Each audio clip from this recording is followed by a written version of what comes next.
દેશ અને ગુજરાત માટે સૌથી મહત્વપૂર્ણ દિવસ છે 2030ની કોમનવેલ્થ ગેમ્સ અમદાવાદમાં યોજાશે। કોમનવેલ્થ ગેમ્સનું યજમાન પદ અમદાવાદને મળશે। કોમનવેલ્થ ગેમ્સ ફેડરેશન કરશે સત્તાવાર જાહેરાત। ઉપમુખ્યમંત્રી હર્ષ સંઘવી સ્કોટલેન્ડના ગ્લાસ્કોમાં છે। સાંજે 6:30 વાગે સત્તાવાર જાહેરાત થશે। અમદાવાદને કોમનવેલ્થ ગેમ્સનું યજમાન પદ મળે તે માટેની તૈયારીઓને આખરે ફરી ગઈ છે।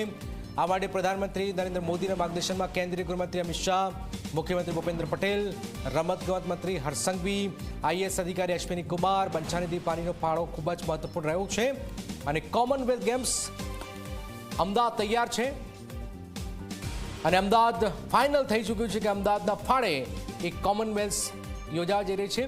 આ પહેલાં આપણે ત્યાં દિલ્હીમાં કોમનવેલ્થ યોજાયો તો આપને યાદ હોય તો, અને દિલ્હી બાદ હવે અમદાવાદમાં કોમનવેલ્થ દેશની અંદર અમદાવાદના ફાળે આ કોમનવેલ્થ આવી રહ્યું છે।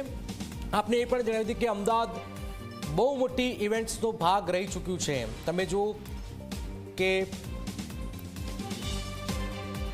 ટ્રમ્પ અમેરિકાથી અહીંયા આવે છે તો સ્ટેડિયમમાં આવે છે, એ ઇવેન્ટ હોય, અરિજીત સિંહની ઇવેન્ટ હોય, આંતરરાષ્ટ્રીય ઇવેન્ટ આપણે આયોજન કરે છે। આપણે ક્રિકેટ વર્લ્ડ કપનું આયોજન કરી ચૂક્યા છે, તો બહુ મોટી ઇવેન્ટ આપણે કરી ચૂક્યા છે। તો આ સ્થિતિની વચ્ચે હવે અમદાવાદમાં કોમનવેલ્થ ગેમ્સ મતલબ કે અંગ્રેજો જે હતા એમણે જે દેશ પર રાજ કર્યું, ભારત પર રાજ કર્યું, અન્ય દેશો પર, ઓસ્ટ્રેલિયા છે, આ બધા જે દેશો છે એક સાથે કોમનવેલ્થ એક તાંતણે બંધાય એટલે આ કોમનવેલ્થ યોજાય છે ને વિશ્વનો ત્રીજી મોટી ઇવેન્ટ કહેવાય છે। પહેલી કોમનવેલ્થ નહીં, ત્રીજા નંબર પર કોમનવેલ્થ, સેકન્ડ નંબર પર એશિયન ગેમ્સ અને ત્યાર પછી સૌથી મોટી હોય છે એ ઓલિમ્પિક। તો ત્રીજા નંબરની આ સૌથી મોટી ઇવેન્ટ આપણે ત્યાં થવા જઈ રહી છે।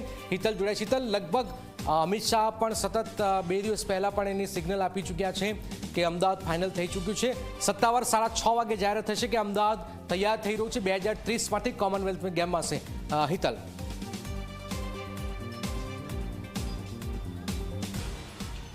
જી જનક, ચોક્કસ એવું કહી શકાય કે ગુજરાત અને સમગ્ર દેશ માટે ઐતિહાસિક દિવસ એટલા માટે છે કોમનવેલ્થના પરિપ્રેક્ષમાં આજે સત્તાવાર જાહેરાત કરવામાં આવશે।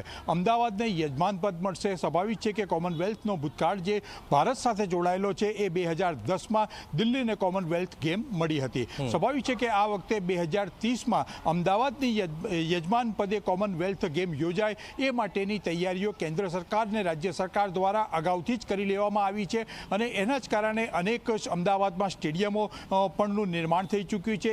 જે માળખાગત સુવિધાઓ છે એ સુવિધાઓ પર ધ્યાન આપવામાં આવી રહ્યું છે અને સ્વાભાવિક છે કે આજે આની અમદાવાદમાં યજમાન પદની જાહેરાત થતાની સાથે ગુજરાત પાસે કમસે કમ 4 વર્ષનો સમયગાળો છે। એ 4 વર્ષમાં માળખાગત સુવિધાઓથી માંડીને અનેક એવા જે સફળ પ્રોજેક્ટો કહી શકાય કોમનવેલ્થ માટે આયોજન કરવા માટે આ તમામની તૈયારીઓ પૂર્ણ કરી દેવામાં આવશે। જરાક સૌથી વધારે મહત્વની બાબત છે કે કોમનવેલ્થ ગેમ અમદાવાદને મળે।